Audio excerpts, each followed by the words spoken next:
All right, so it's about 6 o'clock and I'm out here on this lake and I'm out on my way to go look at some interesting Lidar anomalies. And this is a site that I had found years ago, but I wasn't really sure what it was. It looked like something maybe industrial, 1800s though. There was a little parking lot that said residents only, like town residents only. I parked there and of course I got a ticket. I don't like to give up on these spots, so went on Amazon, bought a boat, and I'm now heading out to the site. I don't know if I'm gonna make it. It's the sun's just dipping below the horizon, and this motor has to be broken in, so I got to go a little easy on it. This is literally my first time driving a boat. I've never owned a boat, driven a boat. I literally just bought this off Amazon, registered it, put a fuel tank in the front, filled up the tank in the motor, and I'm just setting out for the horizon. So we'll see what I find. I'm gonna try to break the motor in right, but still get to this site before it gets dark and see what we can find. Maybe it's a mine site, maybe it's something with quarrying or some other industrial thing. I don't know. There's a lot of pits on Lidar that look interesting. So, and it's right by a river that could have provided water power. So that's part of the excitement of these projects. You never know how you're going to get out there. You just need to get out there and keep investigating. So let's fire the motor back up and head on out.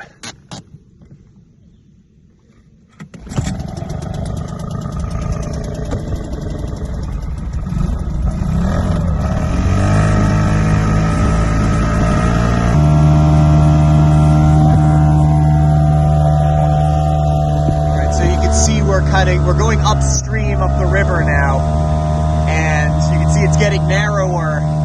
So we're gonna go as far as we can until we hit some rapids. You can really feel the current here. Front end's coming up out of the water a little bit more.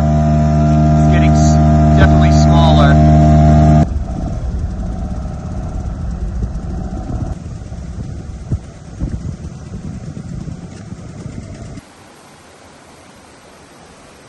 I'm hiking up this marble rock outcropping with the series of little waterfalls, and I was walking up through this section to get to the coordinate, and I already found a date carved into the rock, an early date. It is, yeah, right there, upside down, 1782. So, I mean, this is Revolutionary War era. I mean, there was the Revolutionary War going on when this rock was carved, but it may have been worked maybe for marble for the blast furnaces during the Revolutionary War. I mean, one thing's for sure, this marble in 1782 would have been extremely valuable as a flux in iron making. I mean, there were blast furnaces just churning out raw pig iron, and as well as cast iron items all across Connecticut and New England and beyond. So I'd expect there to be something related to marble, like a kiln for making lime or something like that. All right, so we got some ruins here. You can see behind me some foundations to a mill, and this is what I saw the time I was here that I got the ticket. All right, yeah, we got a lime kiln here. Oh, I don't know. It's newer than the type we saw at other mine sites, like in Seymour. It's got a brick arch. It looks like the marble probably would have been roasted up above, up there. And this is where the final product would come down to be extracted and barreled up. Yeah, definitely a kiln. Yeah, we got some metal here. Okay, so I just reached the Lidar anomaly, the pits, and there certainly are pronounced pits and mounds everywhere out here. I mean, the whole landscape is full of them. But I think we got an answer to what this was. So there's some quartz here, not marble, quartz. And it's pure quartz. It's not like vuggy quartz.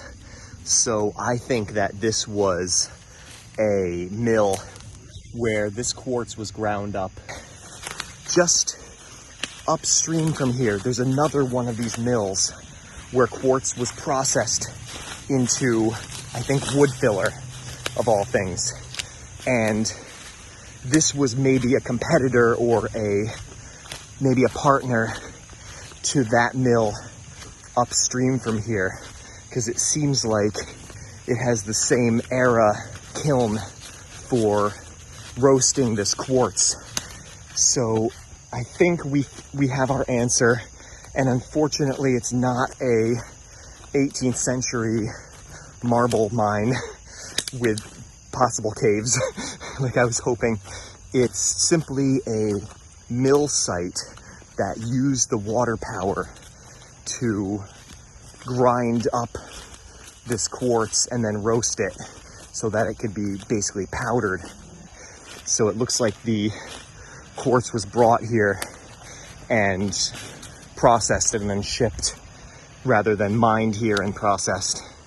The LiDAR certainly showed a lot of pits and trenches. I mean, you can see this right here. Look at that trench.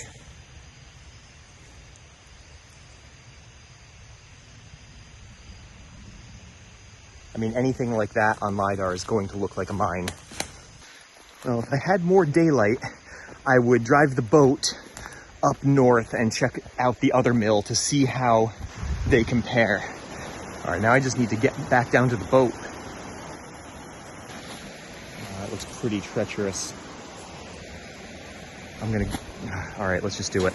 I'm on this ledge here with vines to grab onto, which make for a nice way down, but oh wow, that's really, I should have probably just gone the long way. Okay, here we go. Yes. Okay, I'm just gonna let the current take me. Oh, it's perfect, it's pointing me right downstream. Okay, I read up about a shallow water position on these motors. Okay, don't hit.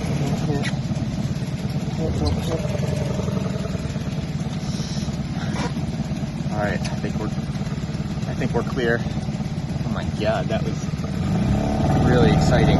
Here we go. Still gotta go slow though, because there's rocks everywhere.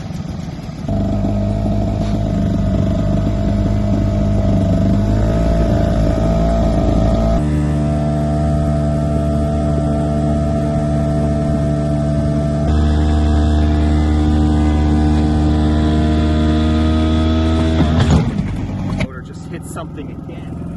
I got to get out of this river and back out into the lake where I can make some time. That really scared me. That thing shot right out of the water. All right, here we go. You can see it's getting pretty dark back there. Let's open it up a little bit.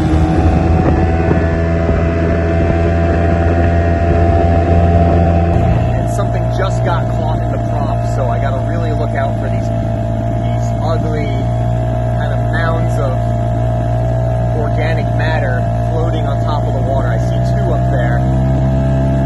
Go around it.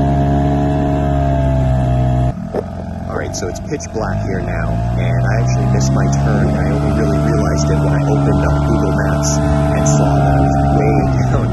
So I'm navigating just with GPS and using the